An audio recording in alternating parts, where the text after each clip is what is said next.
এক চিন্ময় কারাগারে, লক্ষ্য চিন্ময় ঘরে ঘরে। কোচবিহারের রাস্তায় হুঙ্কার সনাতনীদের। সনাতন হিন্দুদের ওপর ধারাবাহিক নির্যাতনের ঘটনায় উত্তাল বাংলাদেশ। তারই রেশ আছড়ে পড়েছে এপার বাংলাতেও। প্রতিবাদে গর্জে উঠেছে কোচবিহারের বিভিন্ন এলাকা।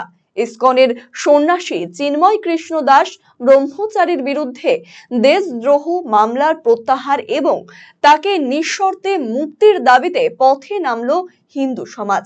এদিন তুফানগঞ্জ শহরের ধরের মোড় থেকে হিন্দু সুরক্ষা মঞ্চের তরফে প্রতিবাদী মিছিল হয়। তুফানগঞ্জ রামহরি মোড় থানা মোড় হয়ে পুনরায় ধরের মোড়ে এসে মিছিলটি শেষ হয়। হাতে ধরা পোস্টারে গর্জন, এক চিন্ময় কারাগারে, লক্ষ্য চিন্ময় ঘরে ঘরে। কোন পোস্টারে লেখা, হিন্দু হিন্দু ভাই ভাই, চিন্ময় প্রভুর মুক্তি চাই।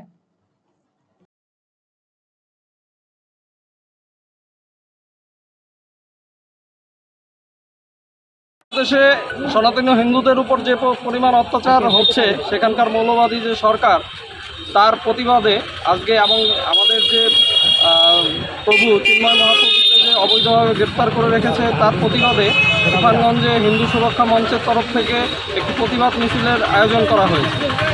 আমরা যে বাংলাদেশের যে ঘটনা, চিন্ময় মহাপ্রভুর গ্রেপ্তারি, তার তীব্র নিন্দা জানাই এবং তাকে অবিলম্বে নিঃশর্তে তাকে ছেড়ে দিতে হবে এবং সমস্ত সনাতনী হিন্দুদের সুরক্ষার দাবি জানিয়ে আজকে আমাদের প্রতিবাদ মিছিল তুফানগঞ্জে।